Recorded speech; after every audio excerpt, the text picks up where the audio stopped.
Friends, welcome to Jaya's garden. இப்போ உளுந்த வடையில் ஒரு சாம்பார் வடை செய்ய போகிறோம். அதுக்கு ஒரு சாம்பார் வச்சுக்கிட்டேங்க.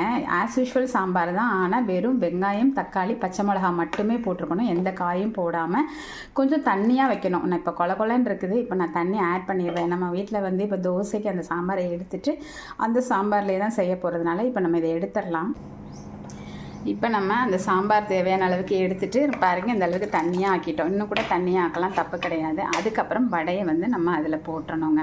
போட்டு வடை பிஞ்சிராமல் கொதிக்க வைக்கணும். 2 பக்கம் புரட்டி போட்டு இதுலேயே ஊறணுங்க. ஊறினதுக்கப்புறம் காமிக்கிறேன். அந்த டைமில் சாம்பார் அவ்வளோ அப்சர்வ் ஆகிரும்.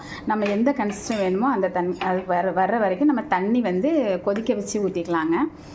ரொம்ப கட்டியாகவும் இருக்கக்கூடாது, ரொம்ப தண்ணியாகவும் இருக்கக்கூடாது. அந்த மாதிரி பார்த்துக்கோங்க. நான் ரெடியானதும் காமிக்கிறேன். ஒரு 5 மினிட்ஸ் கொதிச்சிருக்கு. புரட்டி போட்டு கொதிக்க வச்சுட்டு இப்போ நம்ம ஸ்டவ் ஆஃப் பண்ணிடலாம். இது ஒரு 1/2 அன் ஹவர் ஊற